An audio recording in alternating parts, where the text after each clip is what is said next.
I gotta ask though, before we go any further, where did that other dog get obsessed with rocks? Kept picking up that little rock and throwing it at Joey's feet. Yeah, the contractors, we have to warn the contractors, do not Don't leave anything. Joey's kicking it and then he chases it and brings it back. Oh yeah. Yeah, that could have been a YouTube video. You could have been rich on filming that dog with the rock. Today we're at the Ferris Family Ranch. This is a story about a family who moved from city life to country life. You won't want to miss it. They've taken a simple ranch and made it a place where hard work and family come together with lots of fun along the way. So stick around, we've got a lot to show you and we think you're going to love it. Welcome to Living the Dream TV. I'm Kim. And I'm Jim. And we're your hosts.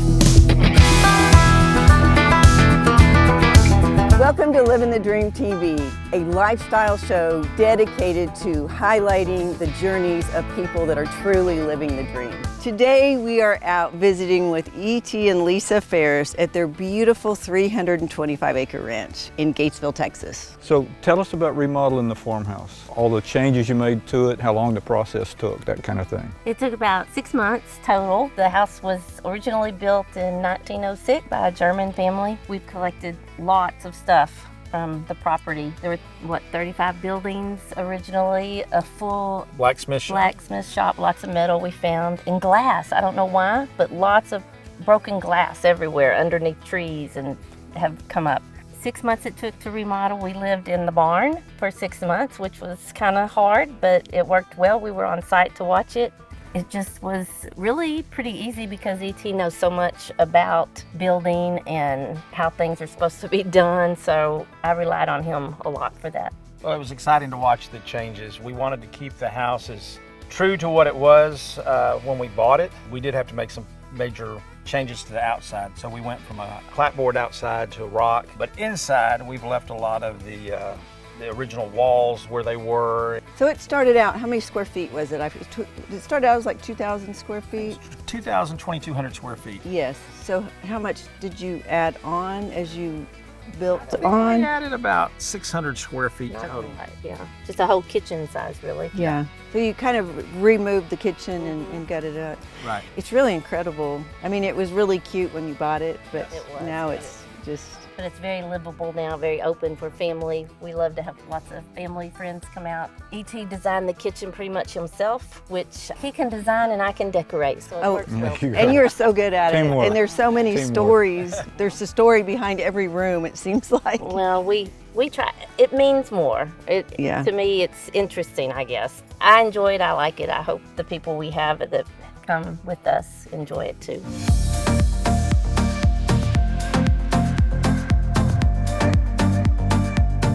So then, none of this beautiful outdoor setting was out here. How was this back beautiful part when you bought it? When we purchased it, half of that carport was here. We've added onto the carport, and then basically everything else we've added. So we took out, there was a pump house over here, and we took it out and then added the pool. And then shortly after the pool, we put the silo in for a little outdoor kitchen. The pump house was made of these big, huge, giant rocks somehow built up, and all it did was cover this little bitty pump. And when he knocked that down, we took that and made my herb garden over here on the other side of the house, which I love, and used that and stacked them. We try to use everything we found. Like in the remodeling, they found up in the attic where an old chimney was, and it was all brick, and some of the bricks had Ferris on them, and so I took those and made a walkway in my little garden. That's crazy. Yeah, it kind of is. Some of the bricks said Ferris. Mm-hmm. Wow. It's like an oasis paradise in Central Texas.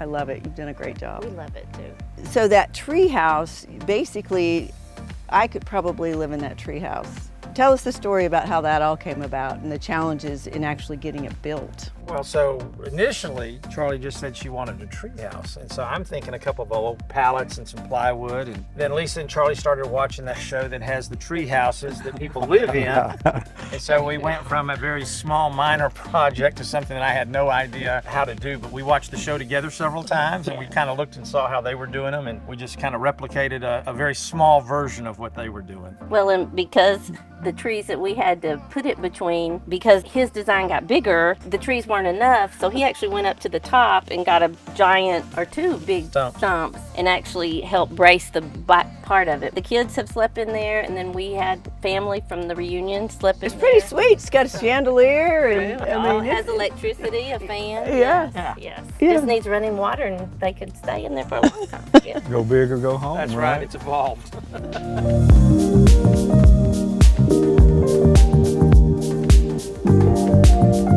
What are some of your favorite memories here? I guess maybe 2 would be when family and friends come out and everybody's just relaxed, riding horses, playing around. And then probably one of my favorite events was my oldest daughter, Ansley, her wedding a couple of years ago. We had about 150 people. Wow. She and I and a couple of friends pretty much did everything, and family, and it was all up underneath the carport, and it was just beautiful. It really ended up really nice. I was real proud of it. That's awesome. Creating more family memories. Yes.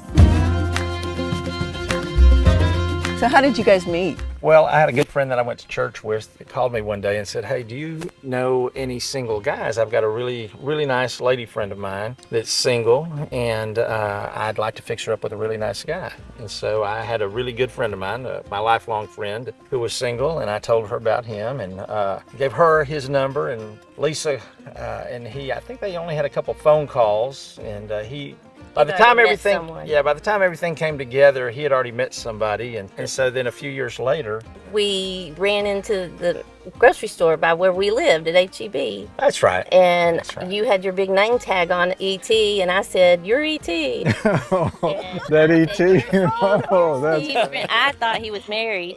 And at the time, he was not. And I said something about his friend and introduced myself. And he started talking to me a little bit. And I said, "Okay, nice to meet you." And then I went on my way. And then before I knew it, he was on the next aisle. Then he started asking me questions about horses, because Ansley did lamb shows and horses and stuff. Now, Ansley's your daughter? Our oldest daughter, yes. Okay. I was kind of nervous that we were talking, and he tells me or remembers that I didn't talk very much at all. She avoided yes or me. no. I went up and down every other aisle, But- and she would just kind of avoid me. But Woodway HEB was very social, and I just didn't want to be seen as a single woman visiting with a married guy very much. And then he disappeared for a couple of years, and I didn't know where he was. He was in Georgetown. Yep. Then I was volunteering at the fair and rodeo. Ansley was doing lamb shows and the calf scramble. Calf scramble. And he was on the board and did the calf scramble board, the team. And I ran into him, and we got to visiting, and then the next night he was there. I remember I was actually with somebody else, and the whole time I was like, that my person was behind me. Yes, I would love to go out. Yes. Anyway, we made a date, went out, and it's kind of like we stuck together the rest of the time. It was Yep. Almost every night. we met in thereafter for about a month. October, and we were married in May. Wow. Wow. So you chase her down in the grocery store. She doesn't bite. No, but she's fast. She's quick down those aisles. 2 years later, you just run into each other. Yep. And pretty quick, I knew after we sat down for like 3 hours at Barnes & Noble's and just talk. That's right. That was our actual first official date. Down the road, though, he said something about he didn't have children. And I was just like, well, I think, and I this was really sad. I said, I think you better find a younger babe for that. And he said, oh, I hear older babes are doing it all the time. And I was just like, I don't know. 'Cause I was 45 at the time. Okay. And I kept thinking, I don't know. I had 3 children that, and we got married in May, and we were Wow. expecting in July. Yep. So it was Wow. crazy, and then had Charlie. So you had 3 kids. You have Ansley. She is, how old was she at the time? Oh, at the time, she was 15. 15. Okay, and then Austin is your son. Yes, so he would have been 12, Okay, and then, and Aubrey would have been 9. so how was that blending of the families? It was interesting. Yeah, because you were just, First, it was great because they really liked him. So, First, it was great. I mean, first. it was very, well, I was nervous about that too, bringing somebody into their life like that. And he took us for the first time, it was so funny, to Dallas, and we went to it was before Christmas. Galleria. Yes, and Ice ice skated, and he and I both fell together. They had more fun laughing at us than anything. And then we went to eat dinner, and we ordered dinner, and he was like, oh, let's get an appetizer. So we got an appetizer, and then the kids ordered, and E.T. was telling Austin, try something new, get something new. And so we got that, had dinner, and then he goes, let's get a dessert. What do you want for dessert? And I think Austin looked at him and said, gosh, we never get an appetizer and a dessert. And so they were all in. You were the hero at that point, Easy right? point. Yeah, First impression, we you gotta like make this it up, guy. right? Yeah. I think Austin became extremely close to him. He was a good father figure and a good leader, kind of strict at times, but that's what they needed actually sometimes. The girls at times were a little harder, you know how girls do, but they all are pretty crazy about him. He took us on amazing trips. Charlie was 2 and we went to Yellowstone. Yep. We drove the whole way with 4 kids. Charlie, and I remember Ansley was in the back seat and Charlie here, and every time Ansley would get a snack, Charlie's hand would just go like this, like, I want one too. And they had some amazing fun. And they will tell you now, that was some of the funnest trip. That was one of the best trips that they'd gone on, being together like that. Well, it was pretty planful. I mean, we knew we were going to places where there wasn't any internet access. Right. So it had to be family bonding time and that kind of thing. And then they got to see a lot of things that, they saw an eagle get a trout out of a stream. Yeah, Wow. We saw a grizzly bear and some other things like that. And I think that was I think that's why they think it was the best trip, is because Got we to really plan spent a lot of to know time what talking we and seeing some of God's beauty. He has done an amazing job doing stuff with them and teaching them responsibility and what's important and doing what he said. They're your kids, right? They became your 100%. kiddos. Yeah. 100%. Well, I was lucky. My mom taught school until she was 80. And so Oh, wow. she'd gone through a lot of child development classes and things like that. So I had a resource that I could lean on and things like that. And she gave me some really good advice before. She said, you got to be really patient. This is going to be completely different. You're used to doing things when you want, because I was single Yeah. until I was late in life. And she said, this is going to be a complete change. There's going to be things, obligations that aren't necessarily your top priority, but are going to be their top priority. Wow. And how do you make that happen? And we did. We figured it out. He went to almost all their sports, anything important to them, he attended and made sure we were there. So he was amazing at a lot of things. So how many years you guys been married? 15. Yes, 15.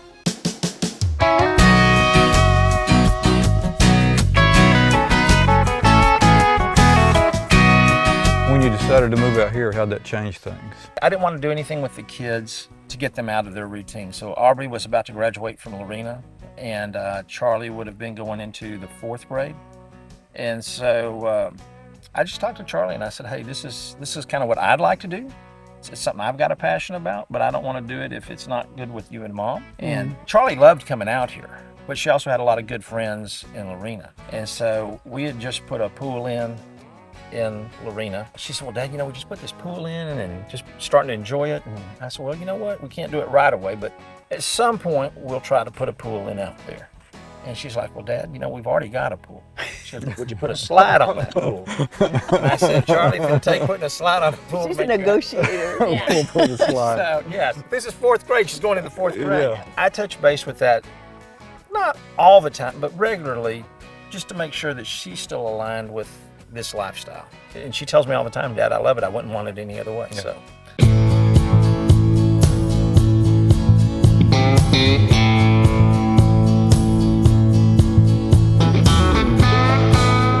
So how long have you been at HEB? 46 years. 46 years. All right, so I got to know, what's your best HEB story? The one that resonates a lot with me is we went down after the hurricanes. And my boss called and said, hey, I need you to get 10 guys that have a variety of skills. And you're going to go into an area that the stores have been closed, and so you're going to have to clean them, get them back up, stock them, and get them ready to go. And so I picked 10 guys that I knew I could count on.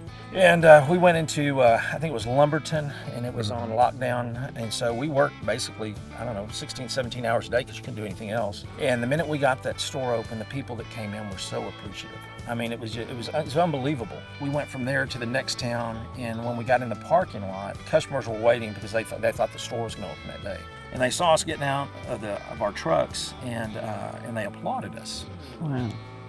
And then after we got a few other stores stood up and going, we got into Houston, and we went into this, I can't remember what restaurant, big restaurant.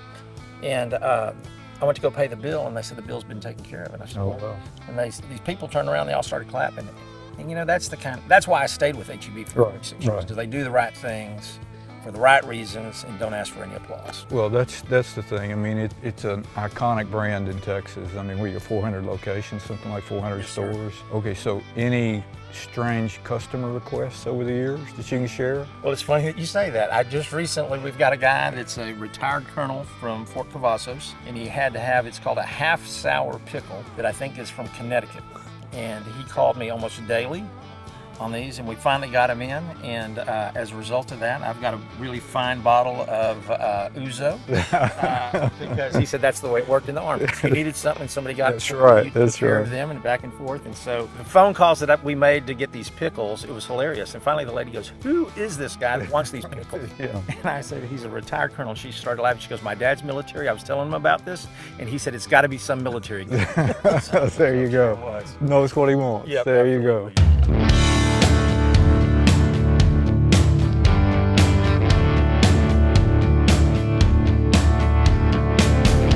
Ranching is not easy. It's not easy. Cows can do crazy things. So what I want to know, what's your least favorite and your most favorite ranch chores? Most favorite ranch chore is easy. Going out and checking the cows every evening.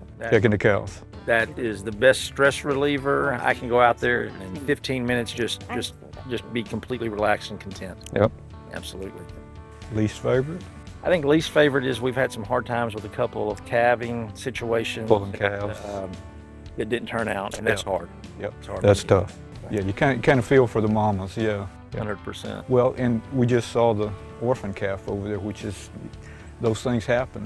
But I think these are good lessons. Charlie learned some good lessons from all this stuff and what you have to do and your commitment when you make a commitment to the cattle, and then our commitment to the land, because when we bought it from the Middles, they had taken great care of it. The Smiths before them had taken great care of it, and it goes all the way back to the people that we have the picture of that built the house. And so we pray all the time that we take as good care and we turn it to the next people, hopefully our family, but in better condition than what we've had. Yeah. Good stewards of the land. Yes, Yeah, sir. you got to be.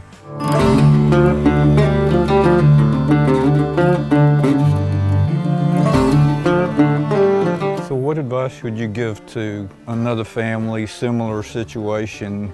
They want to own their own dirt like you guys do, and there's something special about having your own dirt. What advice would you give them?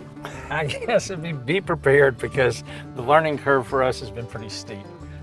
We're fortunate that we've got good friends that we've called when we run into a jam on things, but to do the things right in the way, unless you've got that background, and I did not grow up on a ranch.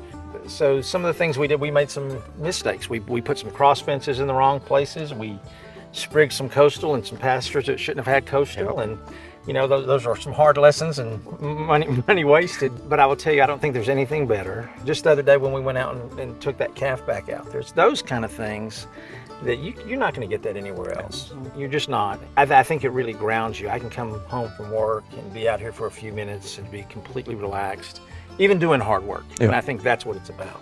Well, you guys are a true testament of love and family, hard work, courage. I mean, it took a lot of courage to just leave the city life, and you were kind of like a socialite. You were involved in all these planning events. I did do a lot of lunches and wore a lot dressier clothes than this, and so yes, but I trusted ET, and this has probably been a great adventure for us. Would you change it? No, Not a bit. I'll fuss a little bit about it, but I wouldn't.